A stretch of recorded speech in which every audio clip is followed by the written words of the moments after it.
राधे राधे भक्तों। तो आज की हमारी कहानी है शिव जी और एक अंधी बुढ़िया की कहानी। तो एक गांव में जिसका नाम महिपालपुर था, एक अंधी बुढ़िया रहती थी। वह शिव जी की परम भक्त थी। आंखों से भले ही दिखाई नहीं देता था, परंतु वह सुबह शाम शिव जी की बंदगी में मगन रहती।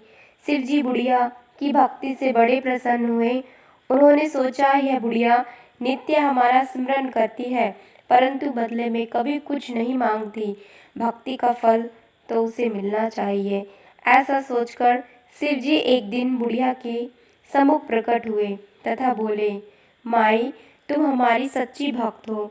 जिस श्रद्धा व विश्वास से हमारा स्मरण करती हो, हम उससे प्रसन्न हैं और तुम जो वरदान चाहो हमसे मांग सकती हो। बुढ़िया बोली, प्रभु, मैं तो आपकी भक्ति प्रेम भाव से करती हूँ, मांगने का तो मैंने कभी सोचा ही नहीं, अतः मुझे कुछ नहीं चाहिए। शिव जी पुनः बोले, हम वरदान देने के लिए ही आए हैं। बुढ़िया बोली, मुझे मांगना तो नहीं आता, अगर आप कहें तो मैं कल मांग लूँगी, तब तक मैं अपने बेटे व बहू से भी सलाह कर लूँगी। शिव जी कल आने का वादा करके वापस लौट गई। बुढ़िया का एक पुत्र व बहू थे। बुढ़िया ने सारी बात उन्हें बतलाकर सलाह मांगी। बेटा बोला, माँ, तुम शिव जी से ढेर सारा पैसा मांग लो, हमारी गरीबी दूर हो जाएगी, सब सुख चैन से रहेंगे। बुढ़िया की बहू बोली, नहीं, आप एक सुंदर पोते का वरदान मांगे, वंश को आगे बढ़ाने वाला भी तो चाहिए। बुढ़िया बेटे और बहू की बातें सुनकर असमंजस में पड़ गई। उसने यह सोचा, दोनों तो अपने अपने मतलब की बातें कर रहे हैं। बुढ़िया ने पड़ोसियों से सलाह लेने का मन बनाया। पड़ोसन भी नेक दिल थी। उसने बुढ़िया को समझाया कि तुम्हारी सारी जिंदगी दुखों में कटी है, अब जो थोड़ा जीवन बचा है वह तो सुख से व्यतीत हो जाए।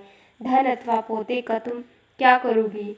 अगर तुम्हारी आंखें ही नहीं हैं तो यह सांसारिक वस्तुएं तुम्हारे लिए व्यर्थ हैं। तुम अपने लिए दोनों आंखें मांग लो। बुढ़िया घर लौट आई। बुढ़िया और भी सोच में पड़ गई। उसने सोचा, ऐसा मांग लूं जिससे मेरा बहू व बेटे सबका भला हो। ऐसा क्या हो सकता है? बुढ़िया कभी कुछ मांगने का मन बनाती तो कभी कुछ, परंतु कुछ भी निर्धारित न कर सकी। दूसरे दिन शिवजी पुनः प्रकट हुए तथा बोले, आप जो भी मांगोगी हमारी कृपा से हो जाएगा, यह हमारा वचन है। शिव जी के पावन वचन सुनकर बुढ़िया बोली, यदि आप मुझसे प्रसन्न हैं तो कृपया कर मुझे मनवांछित वरदान दीजिए।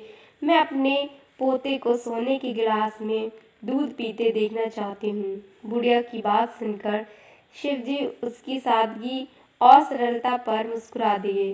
बोले, तुमने तो मुझे ठग ही लिया।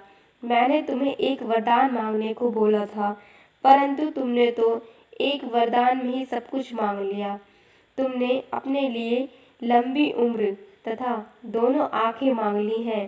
बेटे के लिए धन व बहू के लिए पोता भी मांग लिया है। पोता होगा, ढेर सारा पैसा होगा, तभी तो वह सोने के गिलास में दूध पिएगा। पोते को देखने के लिए तुम जिंदा रहोगी, तभी तो देख पाओगी। अब देखने के लिए दो आंखें भी देनी ही पड़ेगी। फिर भी वह बोले, जो तुमने मांगा वे सब सत्य होगा। यूं कहकर शिव जी अंतर्धान हो गए। कुछ समय पाकर शिव जी की कृपा से बुढ़िया के घर पोता हुआ। बेटे का कारोबार चल निकला तथा बुढ़िया की आंखों की रोशनी वापस लौट आई। बुढ़िया अपने परिवार सहित सुखपूर्वक जीवन व्यतीत करने लगी।